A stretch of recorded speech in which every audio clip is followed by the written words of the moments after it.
Hey guys, Disler Magic here, and I want to make this video for a while because, well, we've known about this for a while.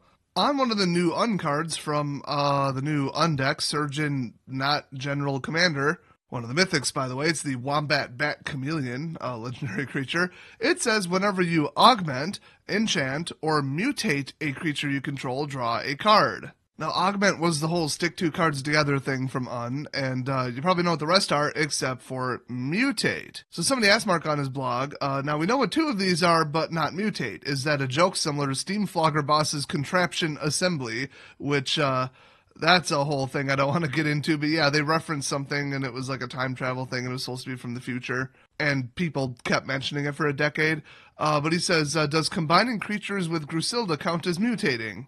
And then he asks if it was like that Eldritch Moon thing, and he says, no, mutate is a keyword you all haven't seen yet. And fear not, we've learned from Steam Flogger Boss to not make up mechanics we have no intent of making. Smart one, Mark, you will hear about it for the rest of your life. So everybody and their grandma assumes that this is going to be the one from Ikoria, which is the, quote, build your own monster set. I believe that was the phrase that Mark used. So one thing that was basically leaked by the WPN page was product information saying that the Ikoria pre-release kit, I believe it was, comes with a, quote, double-sided keyword counter card. And everybody thought, okay, so keywords, we know what those are. The name of a mechanic, or like Death Touch, Flying, Double Strike, whatever.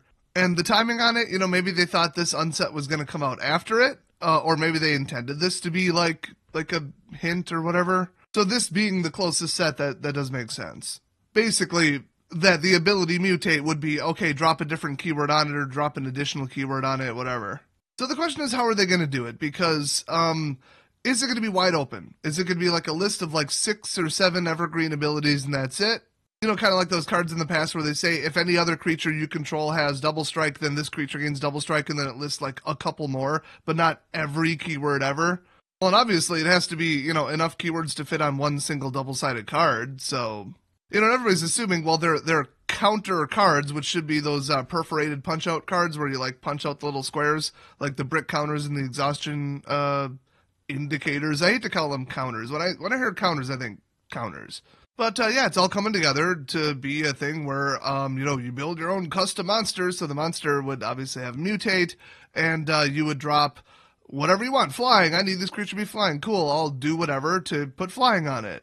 So the question is, if this is all true, which I would put a 90% chance on it, how are they going to handle it? Will it be like a level up thing where you've got, a dog and it's a 2/2 for 2, but then if you can pay for or trigger its ability, however that happens, you can give it Death Touch, but that's it. That's what it mutates to, is Death Touch. Which to me, historically, by the way, has seemed to not require a counter to be dropped on the card indicating what it has. So I think it's more likely to be multi. So then will it be limited? Like if it's a white creature, it could gain flying or first strike. Or like 1 per trigger, so you could eventually give it flying and first strike. And then for green, it would be like trample and, I don't know, something else. That would be kind of nice, but remember Monstrous, where I almost said Pokemon. The Pokemon was horribly underpowered for what you paid for it until you used the ability, and then when it became its true form, it was a little bit overpowered. So it was like garbage until you paid for the really expensive ability, and then it was like, whoa. And then somebody will just blow it away with a kill spell. Those mechanics didn't do very well. I mean, even creatures that just have like a so-and-so happens, put a 1/1 counter on it, they tend to start so weak that they're useless until you've already triggered the ability once or twice. Then they're back to the baseline of what it would have been to be a vanilla. Like, it'll start as like a 2/2 for 4. With the speed of gameplay right now, that will not work. So the other option is that it's wide open. Any of the keywords associated with mutate you could use. So you could give a white creature Death Touch, which to me sounds like something you should honestly never do, but if you're playing white-black, it's not impossible. So like flavor-wise, it's a bend, but whatever. So let's say you can give anything. Well, what's the number one thing that just absolutely shuts down the game? Death Touch for sure, and to an extent first strike if you can give it to enough creatures on defense, because then they just can't swing. What absolutely wins games? All flyers. Especially all flyers with lifelink, because then you could just swing away. So if it's that, ooh, you could get horribly overpowered. I mean, if you can give your line of creatures whatever you want whenever you need, I mean, they've got giant creatures that are too big for you to handle, give them all Death Touch. Oh, they're swarming, give them First Strike. Or just, swing back with Lifelink. I mean, you honestly shouldn't be able to just give a mono green creature in a mono green deck Lifelink. So I hope they don't do that. And if they did, like, having exactly precisely what you need when you need it will be so annoying to play with. It'll turn into what we have now, so not much different, but still annoying, where it's just you cannot win without at least 8 to 12 creature removal cards in your deck unless your deck is really something special. Everybody's winning with overpowered hordes of creatures and creatures with special abilities. If you can't remove them, your deck has to just simply be better, and it probably isn't. In fact, it usually comes down to just who went first. I mean, you got Simic runaway creatures, you've got mono white life gain runaway creatures with the extra draw, you've got white black runaway creatures with afterlife, you've got green white swarm creatures, you've got red white swarm creatures. It's almost every major mechanic right now, other than, the stupid gimmicky bullshit that should have been banned, like Fires of Invention, and that Flicker Fest with Thassa. Some asshole flickered a Meteor Golem on me. Okay, it's out of control.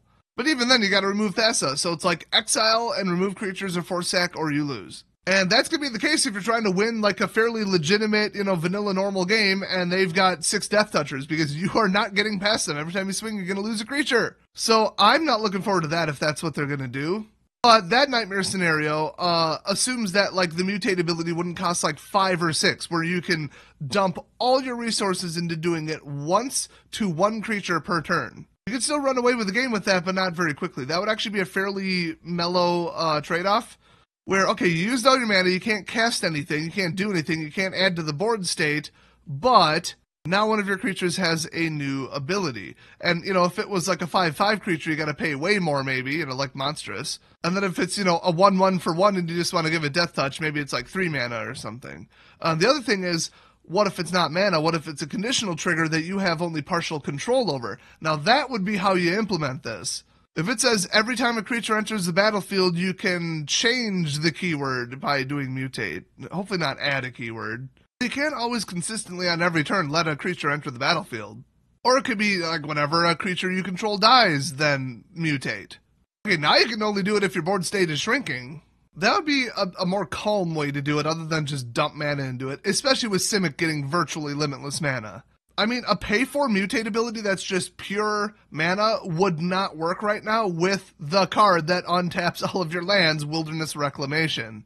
And green is known for creatures and blue is known for controls, so, like, welcome to Simic Ikoria. So I hope they're all conditional and that it's honestly kind of few and far between. Because if every creature had mutate, like 30, 40, 50 creatures, and that was the universal mechanic of the set, I also think that would be a little much. And, maybe not all of them involve keywords. Maybe, like, only the Mythics do it. Maybe only a cycle of 5 or 10 creatures do it. Maybe the rest are just dump counters on it and make it bigger. I mean, you can make all kinds of assumptions that are doom and gloom or all kinds of ones that sound really fun, and we don't know until we see it, except we do know because Wizards constantly screws up sets, doesn't play test it correctly, and prints overpowered garbage. So speculating on the worst possible scenario, actually that's pretty accurate. So leave your best speculation about Ikoria and the mutate ability down below, or do you think the really boring take, which is it won't be the mechanic in Ikoria?